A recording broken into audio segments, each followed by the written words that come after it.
Hello everyone, my name is Draupadi Krishna from Applied Forensic Science for Justice Volunteer Group. Now I'm going to talk about on the topic trace evidence in crime scene.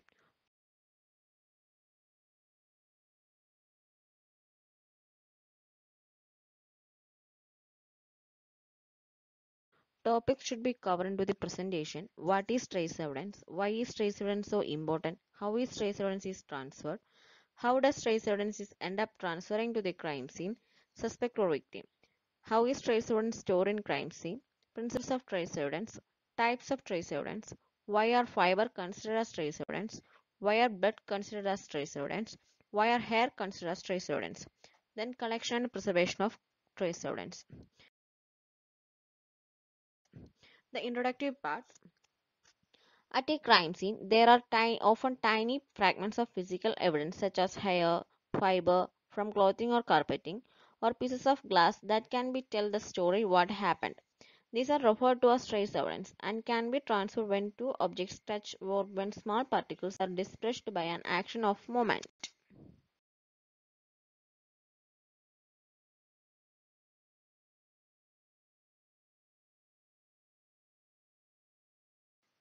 First, we will discuss about what is trace evidence.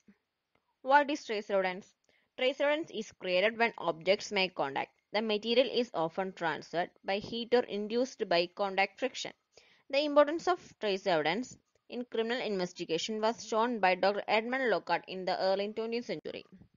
We should aware about Edmond Locard, who was the French criminologist. He formulated the basic principles of forensic science.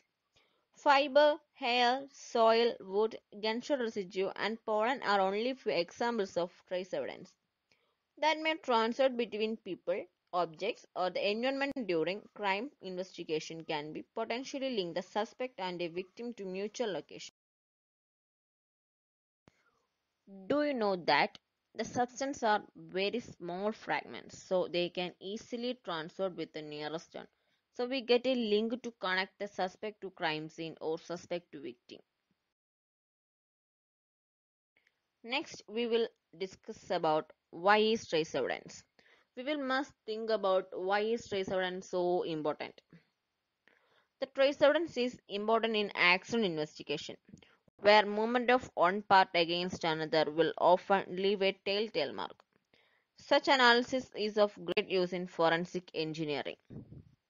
Trace evidence is help to investigate to link the suspect and victim. Next, we will discuss about how is trace evidence transferred. Trace evidence is defined as any evidential substance or particles such as blood, fluids, hair, fibers, paint, and skin are exchanged between an attacker and the victim or the scene of crime. The transfer often occurs when forcible contact occurs between persons, vehicles, or objects. Now we will get an idea of how is trace evidence transferred. It is due to the forcible contact. The forcible contact can help the particle to transferring. Next, we will discuss about how is trace evidence end up transferring to the crime scene, suspect or victim. Evidence can end up transferring to the crime scene through Lockhart's exchange principle, which states that whenever two things come into contact with one another, there is an exchange of physical material. The exchange was often done through physical contact, such as struggle or a suspect attempting to hide evidence or alter the crime scene.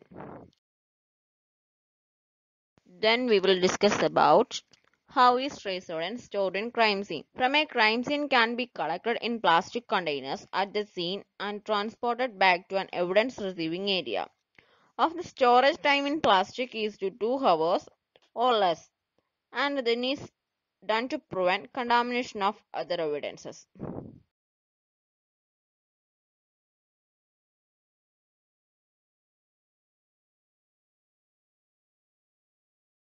Next, we will discuss about Lockhart's principle.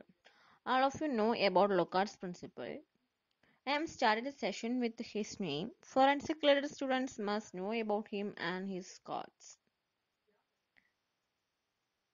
principle, when two objects come into contact, they exchange something from it. Then, the perpetrator of crime will bring something into crime scene and leaves with the something from it. Which mean that every contact leaves a trace. The exchange of trace is usually a two-way process. Next, in this session, I will describe about major three type of evidence seen in crime scene: blood, fiber, hair. Blood. There are two different types of blood that can be collected at a crime scene: liquid and dried. Liquid blood evidence is generally blood pools, but can be collected off of clothing as well as using gauze pad or sterile cotton cloth. The dried blood stains can be found on a small objects, larger objects, and can on clothing. When dried blood is found on a small object, the entire object can be sent to the lab after it's been properly packaged and labeled. Next, fiber. A fiber is the smallest part of the textile or cloth. Forensic examiner can collect the fiber from crime scene, a victim or a suspect. Through the examination of fiber, the examiner can examine the type of fabric coming from. The examiner can answer several questions like they will do determine type of fiber, what is the fiber made up, is the natural fiber like cotton or synthetic or man-made fiber like polyester. They will look at the color of the fiber. Forensic examiner can also examine characteristics of these large piece of evidence. Next, hair.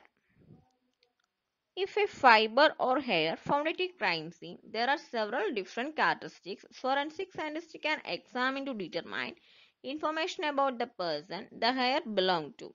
The examiner can also examine the hair for different characteristics to determine what part of the body it came from and also examine it came from an animal or human. Next is very important. Why are fiber considered as trace evidence? As discussed previously, fiber are considered from a trace evidence that can transfer from the clothing of a suspect to clothing of the victim during the commission of crime. Fiber can also transfer from fabric sources such as carpet, bed, or furniture at a crime scene. This is the major reason to consider as fiber as trace evidence. Next, why we blood consider as trace evidence? Blood residue are the wet and dry remains of blood as well as the discoloration of surface on which blood has been shed. In forensic science, blood residue can help investigators identify weapon, reconstruct a crime action, and link suspect to the crime. So, blood is considered as trace evidence.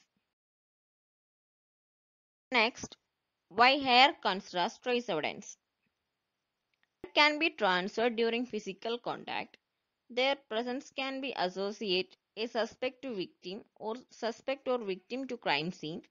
The type of hair recovered and the condition and the number of hair found all impact on the value as evidence in criminal investigation.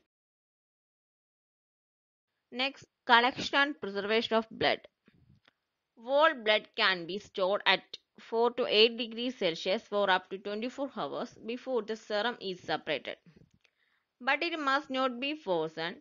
Whole blood should be allowed to clot and the centrifuged at 1000 gravitational units for 10 minutes to separate the serum. The blood preserved with the disodium ethylene diamine tetracetate is used for transfusion after storage of 3 to 4 weeks. The addition of glucose and raffinose increases the survival time of the erythrocytes from 4 to 6 weeks. The disodium calcium complex may be used for the preservation of whole blood. This is the collection and preservation of blood.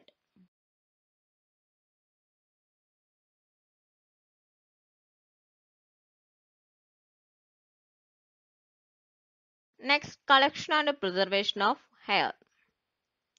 When questioned hair is submitted to forensic laboratory for examination, They must always be accompanied by an adequate number of standard or samples from the victim of the crime and from individuals suspected to having deposited hair at a crime scene. Hair from any one area of the body can be also have a wide range of characteristics, and questioned and standard hair must come from the same area of the body. Collecting 2.5 full length of hair from all areas of a scalp normally ensure the representative sampling of head and pubic hair. The hair also collected by new comb. At last, the comb should be then packaged in a separate envelope. The hair may show variation in color and other morphological features over its ensure length ensure the hair is collected.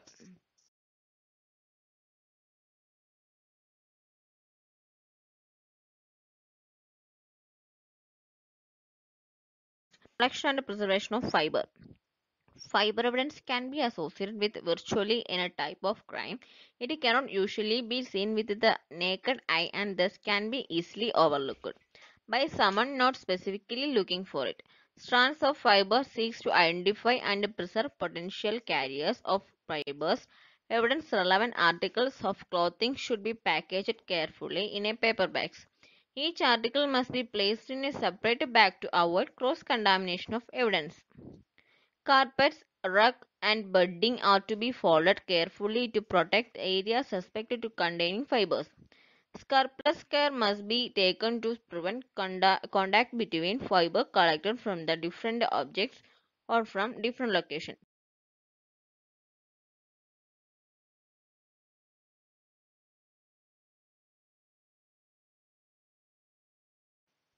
My conclusion is trace evidence encompasses virtually anything that can be touched, broken, pulverized, transferred, shed, and left behind during a crime. If a piece of 2 into matters how small can be found during the investigation, the trace evidence can originate from people and their clothing, from the products they make and use, and from the ecological environment. The value of trace evidence depends on the what can be learned from the analysis, how it fits into the investigation. If the right evidence is brought to be the crime laboratory, the crime laboratory has all the tools necessary to associate the trace evidence to the right culprit. So actually, the trace evidence are the may are play the major roles in crime investigation. It can help to discover the right culprits. Thank you for watching the video. Like and subscribe. Have a nice day.